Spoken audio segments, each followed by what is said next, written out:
Assalamualaikum warahmatullahi wabarakatuh. Perkenalkan, nama saya Niken Yandi Istakna Alexandra. Saya dari Hukum Ekonomi Bisnis kelas C, NIM saya 526. Di sini saya akan menjelaskan apa sih hukum pasar modal itu. Nah, untuk selanjutnya, ini adalah pengertian pasar modal. Menurut Undang-Undang Nomor 8 Tahun 1995, arti pasar modal itu adalah suatu aktivitas yang berhubungan dengan perdagangan, efek dan penawaran umum, perusahaan publik yang berhubungan dengan efek yang diterbitkannya, serta lembaga dan profesi yang berhubungan dengan efek. Selanjutnya, apakah hukum pasar modal itu? Nah, hukum pasar modal itu adalah hukum yang mengatur tentang hubungan hukum antara investor dan emiten atau perusahaan publik yang dengan mempergunakan perantara lembaga bursa efek sebagai tempat pertemuannya. Selanjutnya di sini saya akan menjelaskan siapa aja sih pelaku pasar modal itu. Yang pertama adalah emiten. Nah, pihak yang melakukan penjualan surat emiten itu terdiri atas perusahaan publik dan reksadana. Untuk keduanya adalah investor. Nah, investor itu adalah pemodal yang akan membeli atau menanamkan modalnya di perusahaan go publik yang akan melakukan penjualan surat-surat berharga. Ketiga adalah penjamin emisi, yang itu adalah merupakan lembaga yang menjamin terjualnya saham atau obligasi yang diterbitkan oleh suatu perusahaan go publik sampai batas waktu tertentu. Yang keempat adalah perantara perdagangan, itu adalah sebagai perantara antara penjual dengan pembeli surat-surat berharga. Selanjutnya adalah manajer investasi. Nah, ini adalah pihak yang kegiatannya usahanya mengelola efek untuk para nasabah.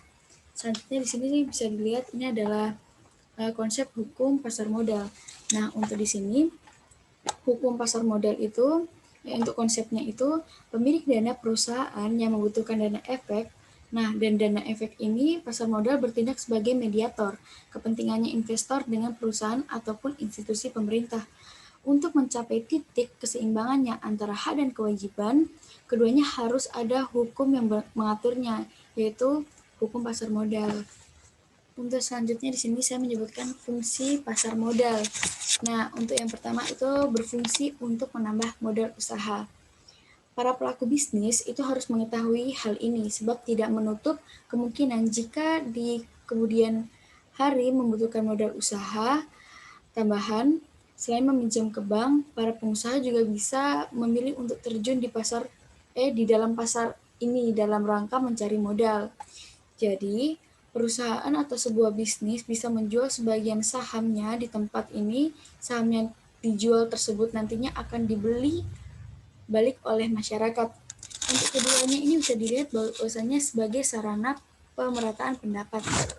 Nah, jadi dalam jangka waktu tertentu, saham yang telah dibeli oleh masyarakat tersebut akan memberikan suatu dividen. Nah, untuk selanjutnya itu adalah dapat menjadi sarana untuk meningkatkan kapasitas produksi. Nah, apa sih itu? Itu adalah para pelaku bisnis atau pengusaha tentunya akan sangat diuntungkan dengan adanya saham yang diperjualbelikan. Dari saham yang terjual, maka perusahaan akan mendapatkan suntikan modal. Nah, jika modal yang dimiliki sudah meningkat, otomatis produktivitas dari perusahaan juga akan meningkat pula. Kemudian terakhir itu adalah berfungsi untuk meningkatkan pendapatan negara. Sebab itu adalah pemerintah akan menerima pajak dari dividen yang dibagikan perusahaan kepada pemilik atau pemegang saham. Nah, dari sana otomatis pendapatan pemerintah itu pun bisa meningkat. Terus selanjutnya saya akan menjelaskan tentang instrumen pasar modal. Yang pertama saya akan menjelaskan dari saham. Saham itu ada saham biasa dan saham preferen. Nah, saham itu bisa diartikan sebagai sertifikat bukti kepemilikan suatu perusahaan. Di sini, pemegang saham memiliki hak klaim atas penghasilan dan aktiva perusahaan. Saham dibagi menjadi dua jenis yang tadi sudah saya sebutkan, yaitu saham biasa dan saham preferen. Untuk keduanya adalah obligasi. Nah, obligasi ini merupakan sertifikat berisi kontrak antara investor dan perusahaan. Nah, di sini bisa dilihat ada obligasi perusahaan, obligasi pemerintah, dan obligasi retail. Terus selanjutnya adalah derivatif. Nah, ini tuh adalah surat berharga turunan dari saham atau obligasi.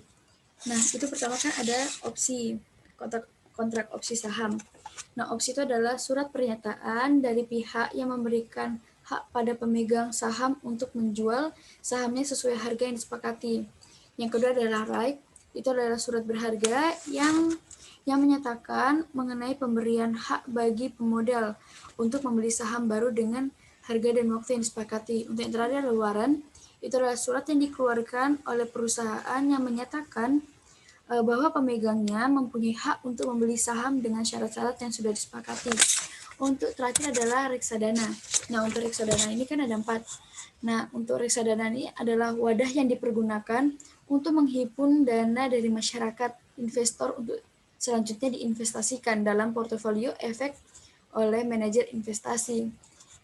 Nah, untuk ini kan ada yang pertama reksadana saham. Ini adalah reksadana yang menginvestasikan dananya pada saham-saham emiten.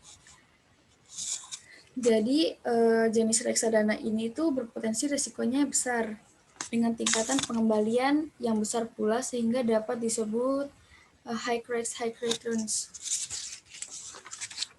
Selanjutnya ada reksadana pasar uang ini merupakan jenis reksadana yang menginvestasikan dananya pada pasar uang. Tak seperti reksadana saham, jenis ini itu memberikan tingkatan risiko dan pengembalian yang rendah. Jadi berbeda dengan yang sebelumnya itu tinggi dan ini pengembaliannya cukup rendah. Nah, selanjutnya ada reksadana obligasi. Ini adalah reksadana dengan tingkatan pengembalian serta risiko menengah. Disebut dengan reksadana pendapatan tetap. Bagi investor yang ingin memperoleh pendapatan yang dapat diprediksi serta stabil, maka sebaiknya memilih jenis reksadana ini.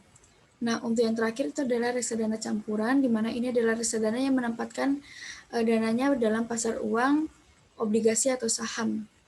Nah, untuk selanjutnya saya akan menjelaskan dengan jenis-jenis pasar modal. Di sini ada 3. Yang pertama adalah pasar perdana, sekunder, sama paralel. Untuk yang perdana ini, penjualan perdana efek atau penjualan efek oleh perusahaan yang menerbitkan sebelum efek tersebut dijual ke bursa. Terus kalau pasar sekunder itu adalah penjualan efek setelah penjualannya pada pasar perdana berakhir dan dijual sahamnya di bursa.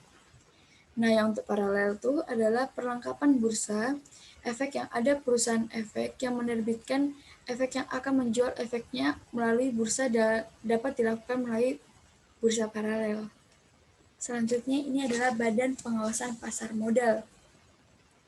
Nah, untuk ini tuh disingkatnya menjadi Bapepam LK, adalah sebuah lembaga yang dimana di bawah Departemen Keuangan Republik Indonesia yang bertugas tuh membina, mengatur, mengawasi kegiatan sehari-hari pasar modal serta merumuskan dan melaksanakan kebijakan dan standarisasi teknis di bidang lembaga keuangan.